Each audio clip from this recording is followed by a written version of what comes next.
Hello and welcome again to N.E.P World News. I'm your host Kiki and this is my co-host Jamie. In today's broadcast, the stories include among others, the recent events in Iran, the death of fellow journalists in Syria. What recent observations suggest about all the stars in the universe, concern over Twitter, and conflict in Nigeria.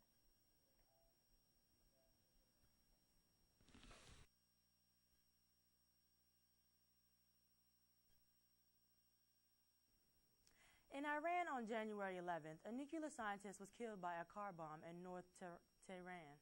The nuclear scientist Mustafa Ahmed Rashad died in the bombing along with the driver of the car.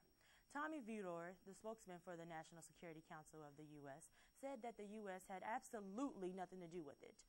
Iran has blamed the U.S. and Israel in the past for other similar assassinations.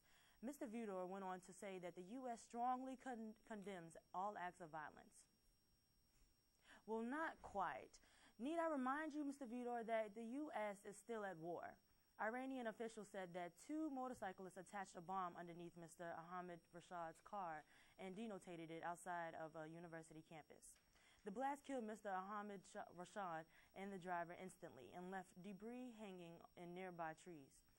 This attack comes during heightened Iranian and American hostilities. However, Iran has stated that it will not cease to further its nuclear plans. Iran would then be escalating its violation of the United Nations non-nuclear agreement. So what does all this tell us? Someone wants Iran to do something, but Iran clearly can't seem to see what that something is. However, that someone doesn't seem like they are coming out anytime soon and claiming responsibility for this act of terrorism.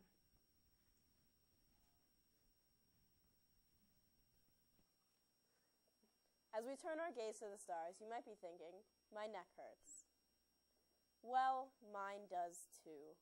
Recent observations had led those professional neck strainers to suggest that all stars in the universe have at least one planet.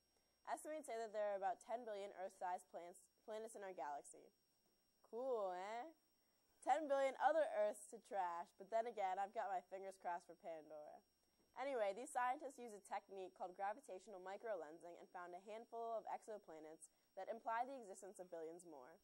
This international team saw 40 microlensing events, microlensing being a method that uses the gravity of a far-flung star to amplify the light from even more distant stars that have planets.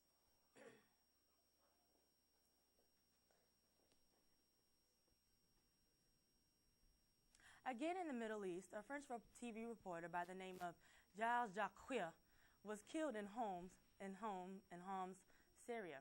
Jacques became the first Western reporter to die in Syria's current unrest. The French Foreign Minister Alain Juppé is demanding to know what happened.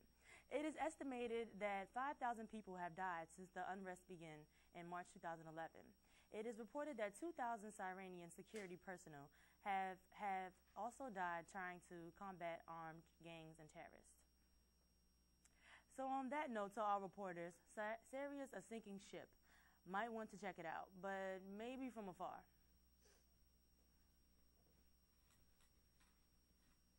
With news about the internet always around but seemingly never there, we bring attention to the newest Twitter issue. And no, it's not the new Twitter layout. Apparently, Twitter is beyond other social networking sites in security. There have been many reports that various people have been using Twitter to promote child abuse as well as child pornography by posting links, exchanging information, or even talking about it. While Twitter has stated that security is their top priority, investigators have observed that reported accounts still stay active weeks after they were reported, letting that user continue to use Twitter. The lesson learned here, use Facebook until Twitter can adequately deal with these strange people. But you won't listen to me because you're probably in the middle of tweeting this right now. But hey, your choice, nothing beats tweeting. We're actually going to cut to a commercial now so that we can ironically tweet about this, so listen to this message.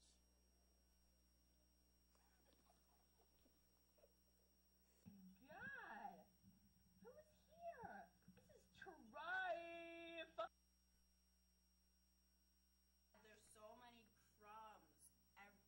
I just love cookies.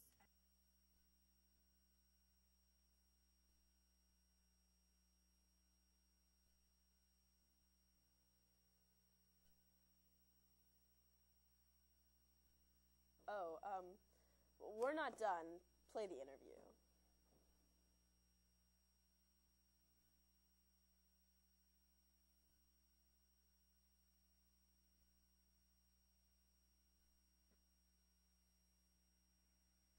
Hi, I'm Kiki here with Miss Newscast, the sponsor of the book club. Miss Newscast, do you mind if I ask you a few questions? Nope, let's get started. Okay. When did the book club get started? The book club got started last year in the fall. The sponsor who was doing it decided to take a break, so I picked it up, and this is our second year. Okay. What type of discussions do you guys have? We discuss the book that the students all read. They usually get about 6 weeks to read a book, and we talk about the plot of the book and the main characters and who they liked and didn't like and what they thought about it. And sometimes we watch a movie that's made from the book and then compare and contrast. How many members are in the book club? Currently, there are about 10 members in the club, all girls, so we're looking to get some gentlemen to join. Last year, we only had about 4 members, so this year it's been going a lot better. What is your favorite book and why? Such a hard question. I have 2 favorite books. My first favorite book is Beloved by Toni Morrison. I really like the way that it's written. It sort of tackles a difficult subject, and it gives you more and more hints about a central event in the book as you go, and you kind of have to be a detective. My other favorite book is Extremely Loud and Incredibly Close by Jonathan Safran Foer, and the narrator is this young boy, and he's very funny, so I like that book. Okay. And do you provide snacks at this club? No, but the girls are trying to get pizza for the meetings. That's their new thing this year, but we'll see how that goes. And I'm Kiswana. Thanks for watching.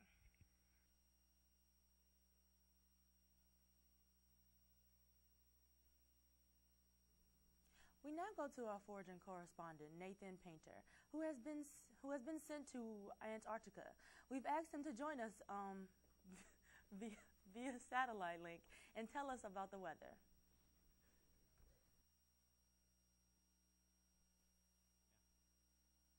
Thank you, John.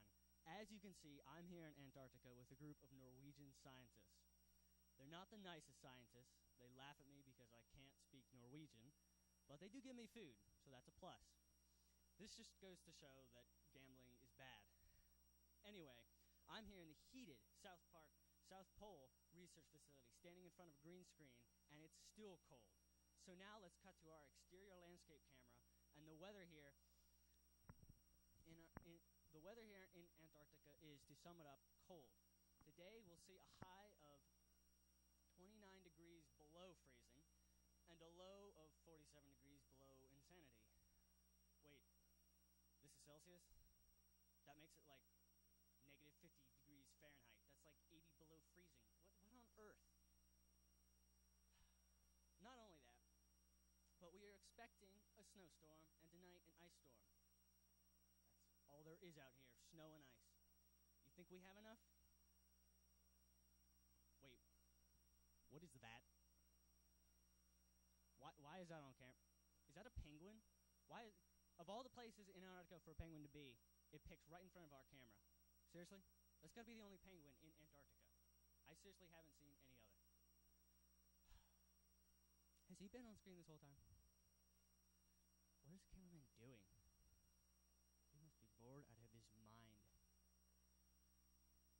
Anyway, you know, it's a mystery to me why Christmas and Santa ever became associated with winter and snow, because nothing about this is jolly.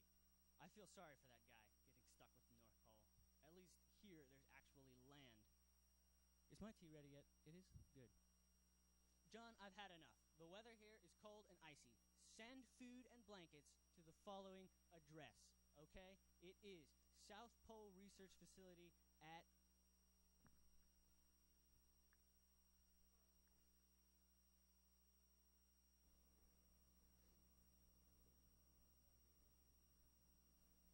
Oh, that doesn't look good. Nathan, thank you anyway, and tell him we fired John from the show a month ago. I'll just tweet about it. Anyway, scientists have discovered that there are dangerous viruses entering the United States through illegally imported wildlife products. They identified pathogens in the products that were caught by airport staff. Wait, this stuff was illegally entering through our airports? You mean that while I'm taking my shoes off and gritting my teeth, there are illegal products being imported carrying deadly pathogens? Priorities. But in all seriousness, these pathogens have been labeled as detrimental to human health. They are not diseases yet, but if circumstances permit contact with humans, then the pathogens could potentially infect, and you know the rest. There's no way that we can let this one fly. It's 2012, and we can't risk it. It could be the downfall of our human species, maybe.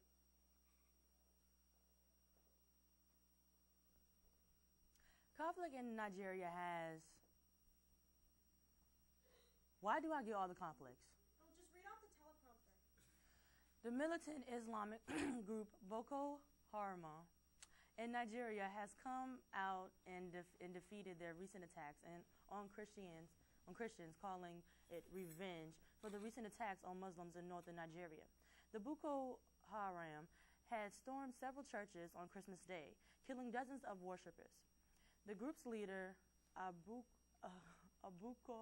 Shakir, said on YouTube that they would not be defeated by Nigeria's security forces. But with a name like Abuko Kar, it's hard to take him seriously. Nigeria is Africa's most populous country with 160 million people living there. The north is predominantly Muslim and the south is predominantly Christian. This Bubakar guy seems pretty determined to get what he wants. However, I don't think killing people in their place of worship is the most convincing way. That goes for all religions.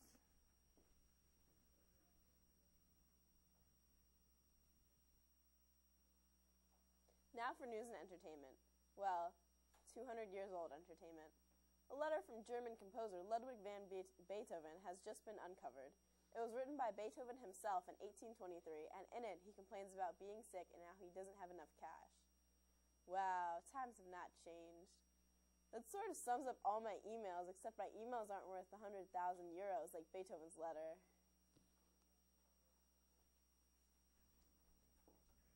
And the last topic we have for you is about 12 Amish men in the U.S. Ohio pleaded not guilty to beard and hair cutting attacks within their community. Are you serious? They are accused of 5 incidents in which the beards and hair of Amish men and women were cut. An act offensive in Amish culture. It is illegal that an internal religious dispute involving a group led by Samuel Mullet motivated the attacks. What? Samuel Mullet? Oh, hell.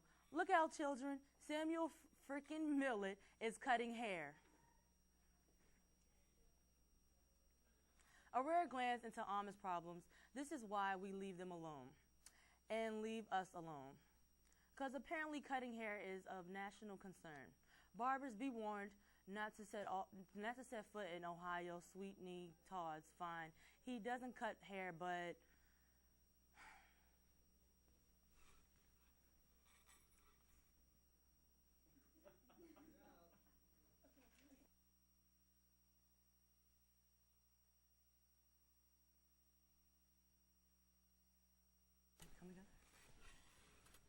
Well, thank you for watching N.E.P. World News. We'll be back tomorrow with an update on those Amish men.